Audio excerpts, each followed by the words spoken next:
Hello বন্ধুরা, আশা করি সকলে ভালো আছো। আমি জয়দেব আর একটিবার এসে গেছি আর একটা নতুন ঈশ্বরের বাক্য নিয়ে।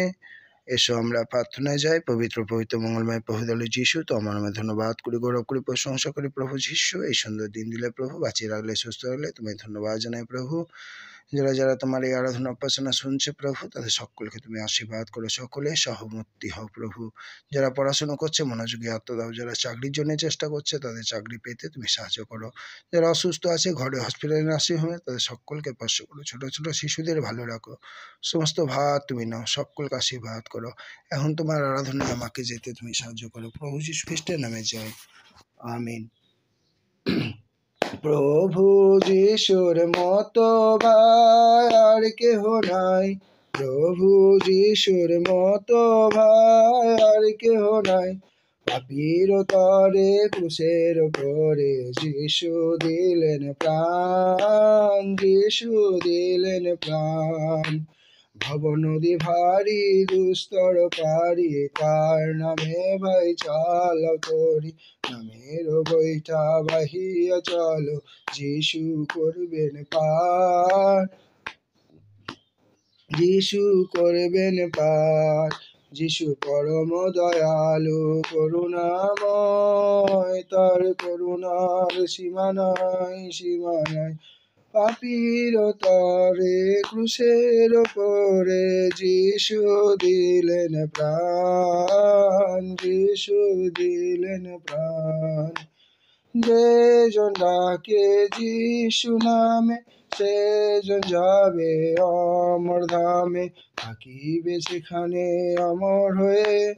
প্রভু যিশুর ঠাঁই, প্রভু যিশুর ঠাঁই।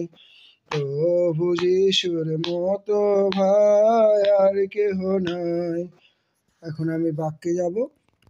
আজকে ঈশ্বর যে বাক্য রেখেছে সেটি হলো যোহন 2 অধ্যায়, যিশুর প্রকাশ্য কার্য আরম্ভ। আর তৃতীয় দিবসে গ্যালিলে কান্না নগরে এক বিবাহ হইল, এবং যিশুর মাতা সেখানে ছিলেন। আর সেই বিবাহে যিশুর ও তাহার শিষ্যগণেরও নিমন্ত্রণ হইয়াছিল। পরে দ্রাক্ষরসের আকুলান হইলে যিশুর মাতা তাহাকে কহিলেন, উহাদের দ্রাক্ষরস নাই।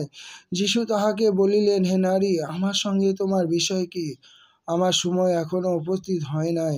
তাহার মাতা পরিচারকদিকে কহিলেন, ইনি তোমাদিকে যাহা কিছু বলেন তাহাই করো। সেখানে যিহুদীদের সূচীকরণ রীতি অনুসারে পাথরের 6টি জ্বালা বসানো ছিল, তাহার এক একটাতে 2-3 মণ করিয়া জল ধরিত। যিশু তাহাদিকে বলিলেন, ওই সকল জ্বালায় জল পুরো। তাহারা সেগুলি কানায় কানায় পূর্ণ করিল।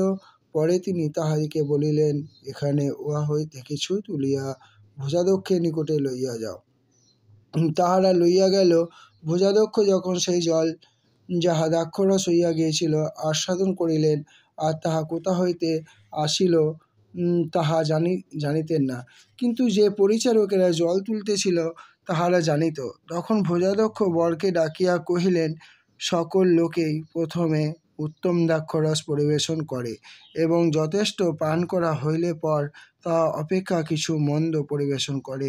তুমি উত্তম দ্রাক্ষরস এখনো পর্যন্ত রাখিয়াছ। এরূপে যিশু গ্যালিলে কান্নাতে এই প্রথম চিহ্ন কার্য সাধন করিলেন, নিজ মহিমা প্রকাশ করিলেন, আর তাহার শিষ্যরা তাহাতে বিশ্বাস করিলেন। হ্যাঁ বন্ধুরা, আমাদের হৃদয়ে পাপে পরিপূর্ণ হয়েছে। সেই পাপকে আমরা যদি ভেতর থেকে যিশুর নামে বার করতে পারি, আমরাও একদিন সেই দ্রাক্ষরস হয়ে উঠব।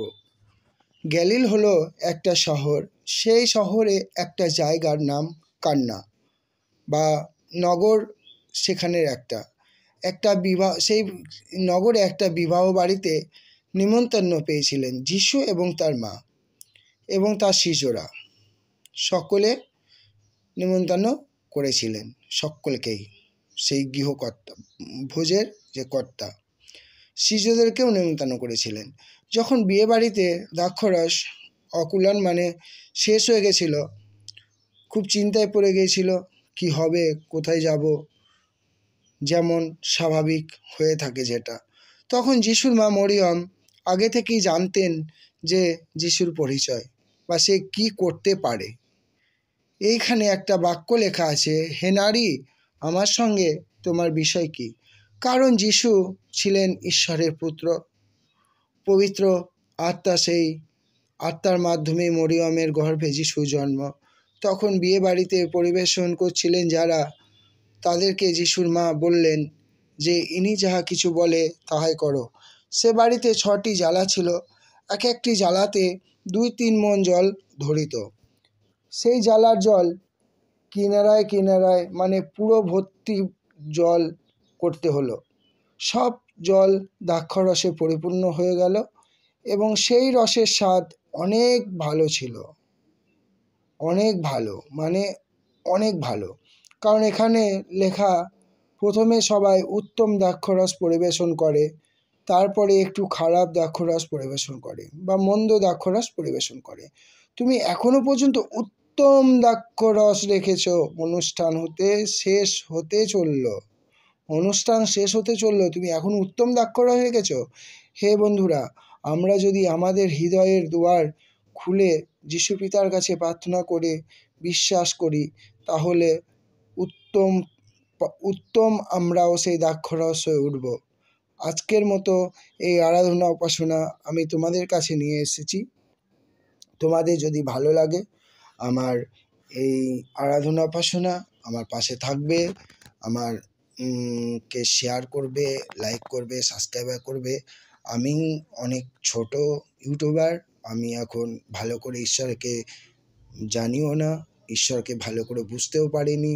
ঈশ্বরের প্রেম আমি পেয়েছি, অনেক আশীর্বাদ পেয়েছি, এখন সেরকম আমার অভিজ্ঞ হয়নি পিতার রাজ্যের ব্যাপারে বা পিতার বাক্যের ব্যাপারে। আমি ছোট মুখে বড় বাক্য দিয়েছি। আশা করি আপনারা আমার ভুল ত্রুটি ক্ষমা করবেন। আর আমি ঈশ্বরের কাছে প্রার্থনা করি, পবিত্র পিতা, ধন্যবাদ প্রভু, মঙ্গলময় প্রভু, দয়ালু যিশু, তোমাকে ধন্যবাদ জানাই। সকলকে তুমি আশীর্বাদ করো প্রভু। আর এই আরাধনা উপাসনায় যদি আমি তোমার কোনো ভুল করে থাকি, পাপ করে থাকি, আমাকে তুমি ক্ষমা করো প্রভু। যারা যারা তোমার এই আরাধনা উপাসনায় শুনেছে প্রভু, তাদেরকে তুমি আশীর্বাদ করো প্রভু। সকলের দুঃখ কষ্ট দূর করে দাও প্রভু।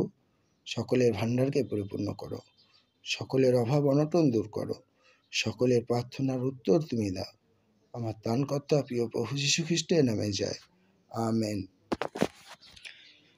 হে আমাদের স্বর্গস্ব পিতা, তোমার নাম পবিত্র বলে মান্য হোক, তোমার রাজ্য আসুক, তোমার ইচ্ছা যেমন স্বর্গে তেমনি পৃথিবীতে সিদ্ধ হোক।